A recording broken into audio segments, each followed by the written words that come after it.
Sa malamig na lupain ng Sparta, isang hari ang hinarap ang imposible. 30,000 kalaban, 300 mandirigma. Ngunit sabi ni Leonidas, hanggat tumitibok ang puso ng isang Spartan, hindi kami susuko. Sa gitna ng Europa, isang dalagita ang nagsindi ng apoy sa isang buong kaharian.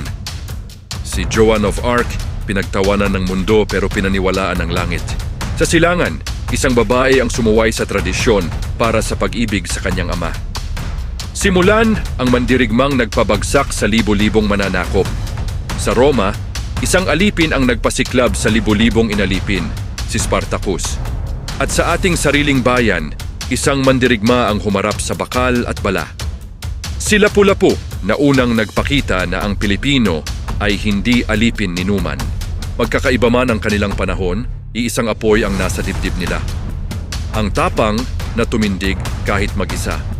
At hanggat may handang lumaban para sa tama, hindi kailanman mawawala ang mga bayani sa mundo.